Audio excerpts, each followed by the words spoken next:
हे तेच ठिकाण आहे ज्या ठिकाणी छत्रपती शिवाजी महाराज आणि छत्रपती संभाजी महाराज यांची अखेरची भेट ठरली, तो किल्ला. किल्ले पन्हाळगड.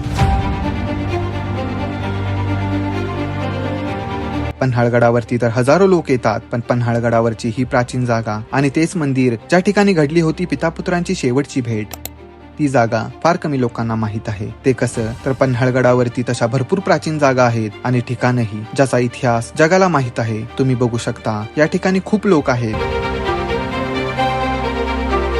पण या ठिकाणी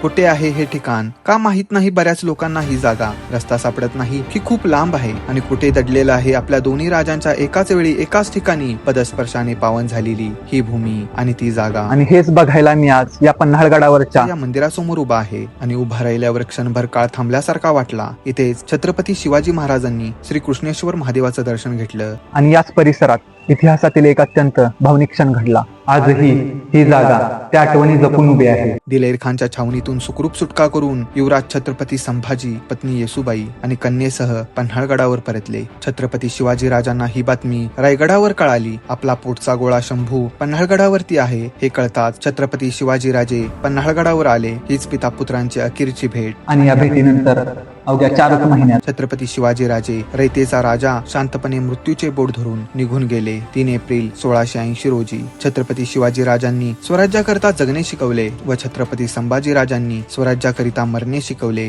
या महादेव मंदिरातील पिंडीसाठी वापरण्यात आलेला शाळीग्राम एक विशिष्ट प्रकारचा आहे. तापमानामध्ये ज्या प्रकारे बदल होईल त्याप्रमाणे शालिग्रामचा रंग बदलतो. रंग बदलणारी पिंड अशी ही ओळख या शंभू महादेवाची आहे. या पवित्र जागी आपण आहोत. नतमस्तक होणे हेच आपले हाती. काही ठिकाणं ही फक्त बघायची नसतात तर ती अनुभवायची असतात आणि त्यातलंच हे एक ठिकाण.